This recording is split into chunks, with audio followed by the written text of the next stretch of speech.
지금 현재 시각 새벽 4시 반입니다.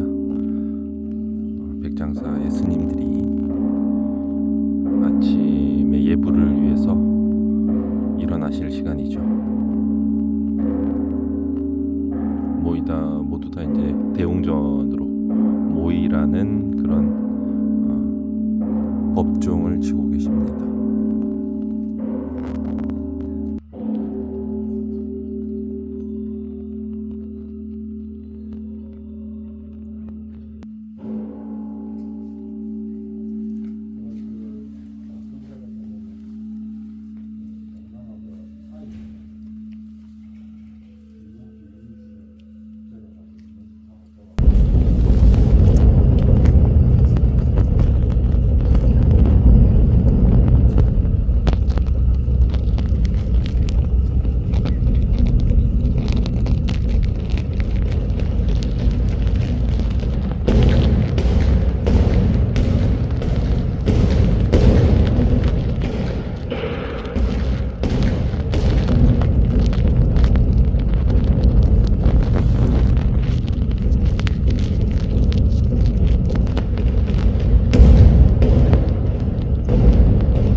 백장선사는 이곳에서 자신의 제자들과 함께 거처하면서 불교의 많은 것들을 변화시켰습니다. 그 전까지 많은 승려들이 저작거리에서 사람들과 함께 살아가는 삶을 선택한 반면에 이곳에 모여 있는 승려들은 이 첩첩산중에서 탁발이라던가 다른 사람의 도움을 기대하지 못하고 스스로 농사짓고 스스로 수행하고 스스로 삶을 개척하는 그런 삶을 살 수밖에 없었죠. 그런 삶 덕분에 그 유명한 말, 하루 일하지 않으면 하루 먹지 말라라는 말도 생겨나게 된 것이죠. 백장회를 상징하는 말과 같은 이러한 규율을 엄격하게 다스리기 위해서는 차가 필요했고, 차를 통해서 법을 가르치게 하는, 법을 익히게 하는 차법이라고 하는 것이 등장하게 됐습니다.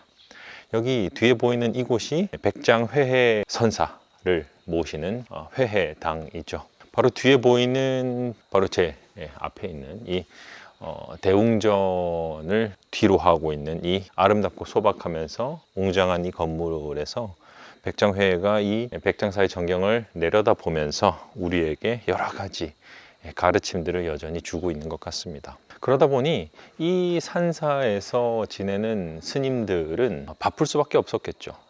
보통은 참선을 하거나 연부를 외우거나 불법을 공부하는 식으로 하루 종일 시간을 수련하는 데 매진했던 승려들과 달리 이 백장회의를 중심으로 하는 중국 선종 불교의 제자들은, 승려들은 아침에 새벽같이 일어나서 한 곳에 모여서 예불을 드리고 차를 마시고 아침 공양을 하고, 그리고 나서 들판에 나가서 일을 하게 됐습니다. 백장사를 나가게 되면, 백장사를 오시게 되는 그 광경을 유심히 여러분들이 보시게 되면 조그마한 논밭들이 굉장히 많았는데 그 지역들이 모두 다 당시부터 이 백장사에서 일하던, 그러면서 동시에 수행하던 승려들의 일군 텃밭이었다고 생각하셔도 될 것 같아요. 그래서 그 승려들이 한데 모여서 집단 생활을 하면서 농장이라고 하는 개념을 승려들에게 가르치게 했고, 그렇게 스스로 지은 밥과 식량을 가지고 1년 살이를 돌보게 됩니다. 이 부분에 대해서 초기 불교와 조금 다른 지점이 있죠. 초기 불교에서 석가모니는 농사를 금지시키는 농사금지법을 규율로 정합니다. 그 이유는 인도는 생각보다 사시사철 버틸 만큼 온화한 기후를 갖고 있고 과일과 먹거리가 풍족했기 때문이죠. 그러다 보니까 스님들이 노동에 굳이 기대지 않고도 탁발을 통해서 삶을 영위할 수 있었던 데다가 불교 이전에 존재했었던 여러 종교들의 도움에 힘입어서 시민들이 스님에게, 승려들에게 무엇을 탁발하면 괜찮고 무엇은 탁발하면 안 되는 것인지에 대한 개념 자체가 이미 널리 퍼져 있었습니다. 그러다 보니까 탁발을 통해서 수행에만 매진하는 일이 가능했던 거죠. 하지만 여러분들이 여기를 보시면 알겠지만 이 백장사라고 하는 곳은 굉장히 다습하면서 동시에 해발 고도도 꽤 높은 산악지대에 위치해 있습니다. 이곳의 겨울은 생각보다 혹독해요. 그러다 보니까 승려들이 사시사철 탁발을 통해서 먹거리를 영위하는 일이 생각보다 쉽지 않았던 것이죠. 게다가 이곳에 근처에 있는 마을은 한참을 걸어가야 아주 조그마한 마을 몇 개밖에 없습니다. 당시에 백장회의 밑에서 수련했던 수백의 승려들이 모여서 삶을 영위하는 데는 턱없이 부족한 양이었을 겁니다. 그러다 보니까 너무 춥고 너무 가혹한 기후에 너무나도 오지에 위치해 있는 이 백장사라고 하는 곳을 유지시킬 수 있기 위해서는 어떻게 해야 할 것인가? 그리고 아까 말씀드렸다시피 시민들, 그 백성들 사이에서도 무엇을 공양하면 괜찮고 무엇을 공양하는 것은 괜찮지 않은가라고 하는 부분에 대한 개념도 사실 그렇게 잘 잡혀 있지 않았던 때였습니다. 보리달마로부터 시작된 그 중국 선종 불교의 역사가 채 수백 년이 지나지 않은 상황이었고 당시 중국의 주요 종파로 인정받지 못하는 정도의 세력이었기 때문에 많은 시민들이 여전히 스님들에게 무엇을 공양할 것인가의 문제를 놓고 무지한 상태였다고 볼 수 있겠죠. 그러다 보니까 신심이 있고 믿음이 있는 사람들이라고 할지라도 자기들이 먹던 것을 아끼고 나누어서 스님들한테 줄 수밖에 없었습니다. 생각해보면 그들이 무엇을 드리면 되고 무엇을 드리면 되지 않는가라고 하는 문제에 대해서 고민해 본 적이 없었기 때문에 그 마음만은 순수했죠. 그러다 보니까 스님들이 그것을 거절할 수가 없었습니다. 그러다 보니까 거기 안에는 계란도 들어가 있고 메추리도 들어가 있을 것이고 또 뭐 꿩도 있을 것이고 닭도 있을 것이고 돼지도 있을 것이고 스님들이 이것 때문에 아주 곤란한 상황에 많이 처하게 되죠. 이 때문에 탁발을 갔던 승려들이 자신의 도반들에게 이것을 도저히 먹일 수 없다라는 그런 딜레마에 빠져서 돌아가시는 그런 비극적인 사건도 등장하게 되죠. 백장회해선사는 이 모든 것들을 고려하고 석가모니 부처가 장시한 농사금지법을 금지하게 됩니다. 이로 인해서 이 백장사라고 하는 절 안에서 같이 공부하고 같이 수행하는 승려들은 다 같이 모여서 농사 짓고 공부하고 참선하고 다시 밥을 지어서 농사 짓고 하는 삶의 루틴을 개발해내게 되죠. 그렇게 생각해 보면 이 울창한 이 거대한 산 속에 푹 이렇게 쌓여 있는 백장사라고 하는 절에 8세기, 9세기 당시에 모여 살았던 그 사람들, 그 승려들의 비장함이 어땠을지 한번 상상해 보세요. 저작거리 속에서 사람들한테 점도 쳐주고 웃고 떠들면서 그렇게 따뜻한 삶을 영위할 수 있었음에도 불구하고 그 모든 것들을 내팽겨치고 이 오지로 들어와서 팔을 걷고 바지를 걷고 농사를 짓고 그렇게 자신이 지은 농사의 결과물을 가지고 생활을 영위하며 일평생 죽을 때까지 이곳을 떠나지 않고 살았다. 그리고 그러한 삶이 얼마나 어려운지를 우리는 모르는 것이 아니기 때문에 궁금해지게 되죠. 어떻게 그 어려운 것들을 해낼 수 있었을까? 어떻게 그 어려운 인내심, 참을성을 가르치면서 삶을 영위할 수 있었을까? 그 해답이 바로 차에 있었던 것이죠. 여기를 보시면 조경수로 이렇게 차나무들을 잘 꾸며놨습니다.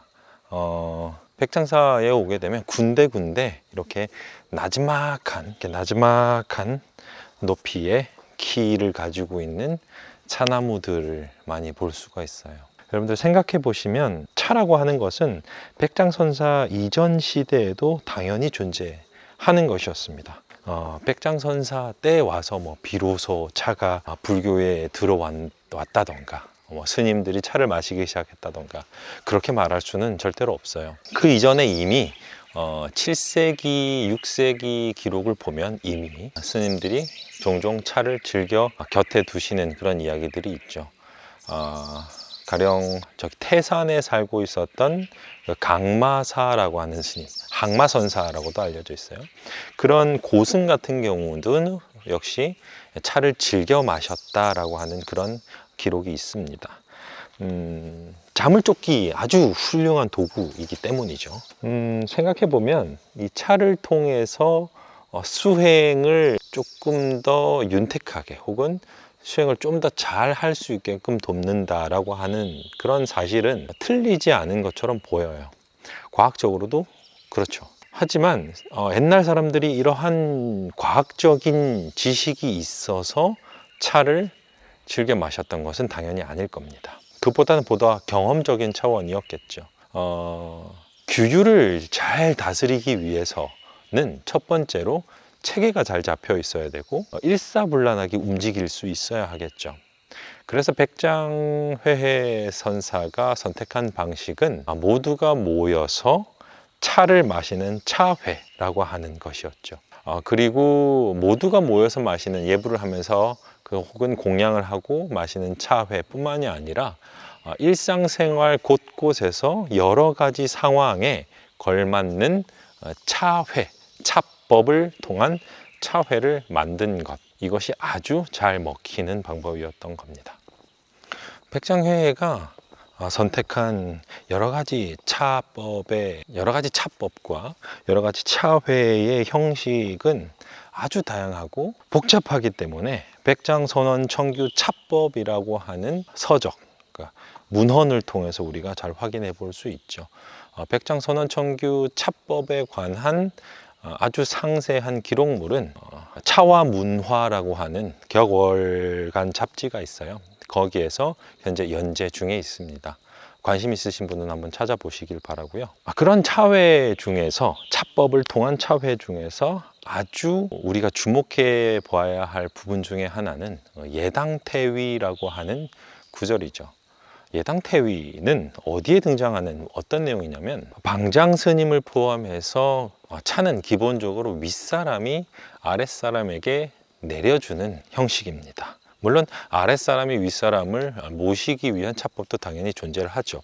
하지만 윗사람이 아랫사람에게 내리는 차보다 아랫사람이 윗사람에게 올리는 차가 훨씬 더 규칙상으로는 복잡했습니다. 어쨌든 간에 기본적으로 차라고 하는 것은 윗사람이 아랫사람에게 내리는 것이라고 보시면 되는데, 그러다 보니까 약속을 정하고 나면, 차회에 초청을 하게 되면 아랫사람은 반드시 참석해야 한다는 규칙이 있었습니다. 그건 특별한 차회뿐만이 아니라 일상생활에서 되풀이되는 차회도 마찬가지였겠죠.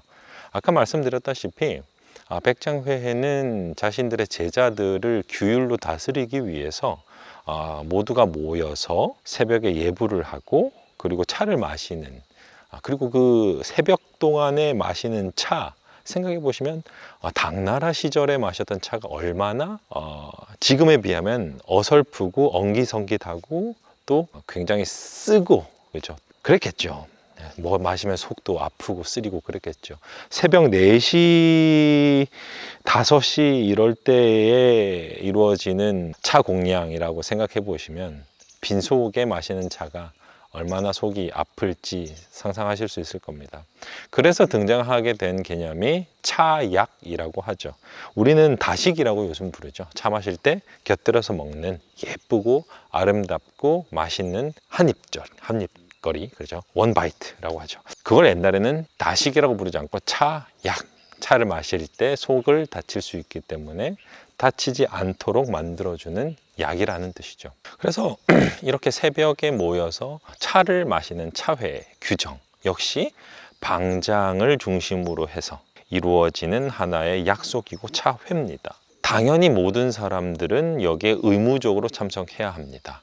예당태위란 무슨 뜻이냐면, 만약에 이렇게 약속한 차회에 무단으로 빠지게 된다면, 스님, 제가 갑자기 배가 아파서 좀 못 나올 것 같습니다. 아니면 제가 어젯밤에 너무 조금 늦게 자서 잠을 설쳐서 못 일어나서 차회에 참석할 수 없을 것 같습니다.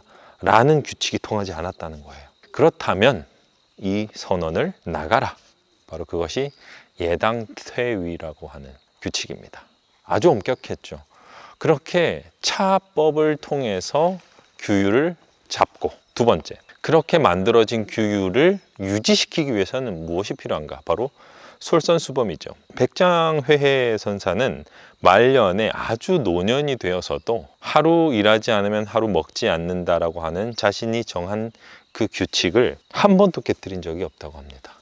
너무 연로하셔서 거동이 불편할 때에도 제자들이 극구 말리고 사양함에도 불구하고 농기구를 들고, 우리로 치면 호미와 곡괭이를 들고 밭으로 나아가셨다라는 것이죠. 이러한 솔선수범과 차를 통한 약속이라고 하는 개념을 통해서 선언을 깨끗하고 맑은 규칙으로 유지할 수 있게끔 한 힘, 그것이 바로 백장선언청규입니다. 그리고 거기서 등장하는 것이 바로 이 세상 최초의 차법, 백장선언청규 차법이 되겠죠. 이러한 백장회해 선사가 만들어 놓은 예당태위라고 하는 구절, 바로 이 규칙을 아주 잘 이용했던 것이 중세 무로마치 막부 시대의 사무라이들이었죠.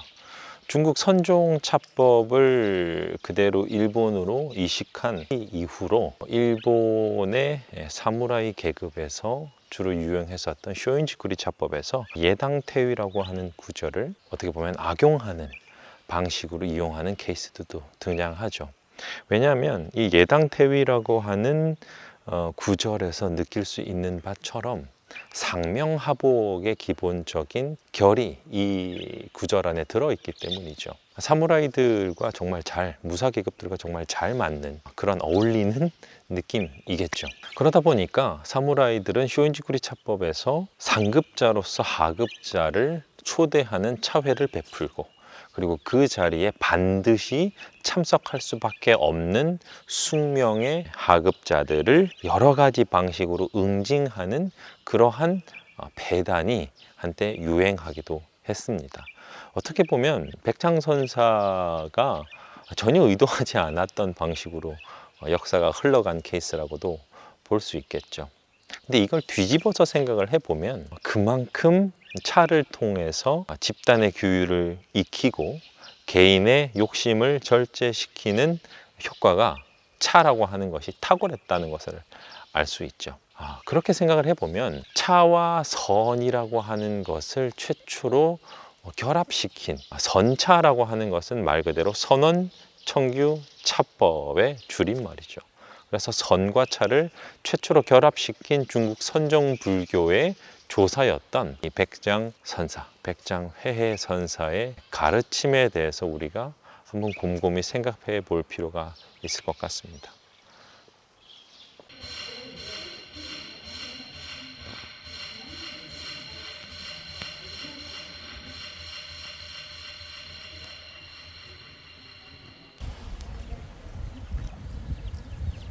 아이고, 새끼랑. 오, 아이고, 몇 마리야? 여기 새끼가 있네. 하나, 둘, 세 마리. 아이고, 삐약삐약.